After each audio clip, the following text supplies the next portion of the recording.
What if the quietest person in the entire Little People, Big World saga wasn't just watching, but documenting?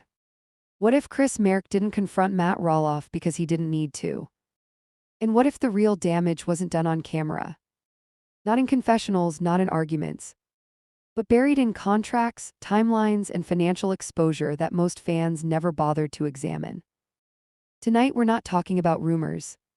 We're talking about patterns, paper trails, and why some people walk away clean, while others keep talking themselves deeper into risk. Because in real life, the most dangerous moves are the quiet ones. This video is not about accusations. It's about analysis. Because in the real world, jail time doesn't begin with handcuffs. It begins with contradictions, with documentation, with overconfidence. For years, Chris Marek was framed as background noise. The supportive husband, the guy who stayed quiet. Matt Roloff, meanwhile, was positioned as the mastermind, the builder, the man who always stayed 10 steps ahead. And Caryn Chandler, presented as untouchable, above the mess, removed from consequence. But when you slow the story down, remove the music, strip away the editing, and examine what actually changed after Amy and Chris exited the farm completely, a very different picture emerges. Ownership shifted, control narrowed, risk consolidated, and the people who kept talking, kept building, kept explaining, also kept exposing themselves. Tonight, we're breaking down how Chris Marek may have quietly dismantled leverage, shifted financial and legal responsibility, and walked away, while others remained entangled in obligations they didn't fully account for.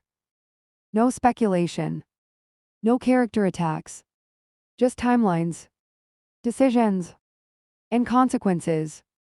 Continuing script discussion section 1. The public story versus the paper trail. Reality TV thrives on emotional clarity, heroes, villains, winners, losers. But legal and financial outcomes don't care about storyline edits. Publicly, Matt Roloff retained the farm. Privately, that meant retaining debt exposure, operational liability, and long-term maintenance responsibility. Amy Roloff's exit, supported fully by Chris, removed her from future entanglements. No joint decisions, no shared liability, no leverage left on the table.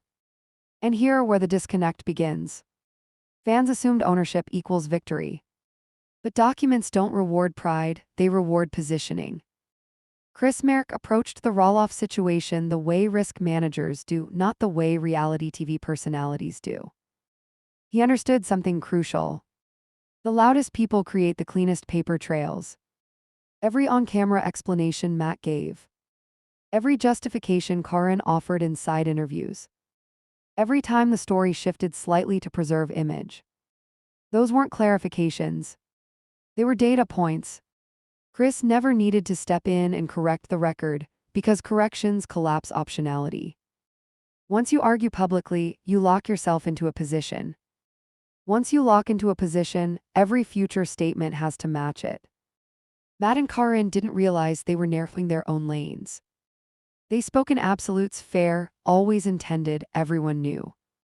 But absolutes are dangerous when contracts, valuations, and timelines exist off camera. Chris let them talk.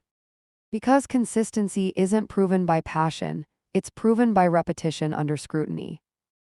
And the more times Matt explained why something happened, the more times he unknowingly testified to how it happened. This is the forensic mindset most viewers miss. Chris wasn't building a case to attack. He was building a buffer to protect Amy from future exposure. You don't need a courtroom to create legal risk. You create it the moment your public story outpaces your documented one. And once that gap exists, silence becomes the smartest position in the room. Let's be precise about language, because precision is where real consequences live. This video is not alleging crimes.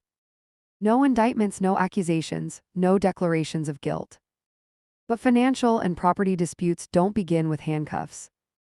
They begin with paperwork, with inconsistencies, with statements that don't align across time, contracts, and public explanations.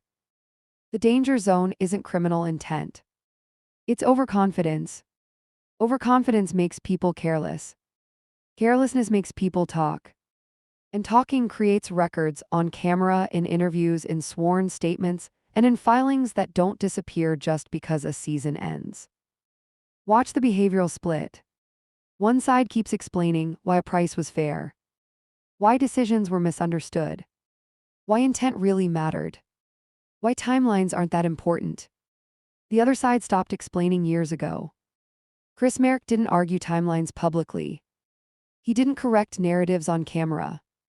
He didn't chase public sympathy. Because people who anticipate scrutiny don't perform certainty, they reduce exposure. They exit shared ownership. They eliminate joint decision-making. They create clean separation between emotion and obligation. That's why the phrase jail time even enters public speculation, not as an accusation, but as a warning label.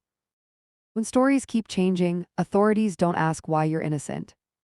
They ask why your explanations keep evolving. And in that context, silence isn't weakness. It's insulation. One side stepped away from the danger zone entirely.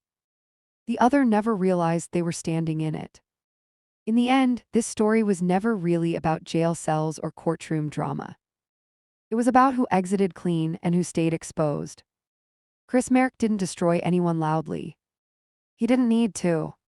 He helped Amy step off the board, lock in peace, and move forward without looking back. While others stayed behind managing optics, debt, and endless public scrutiny. Sometimes the smartest move isn't winning the farm.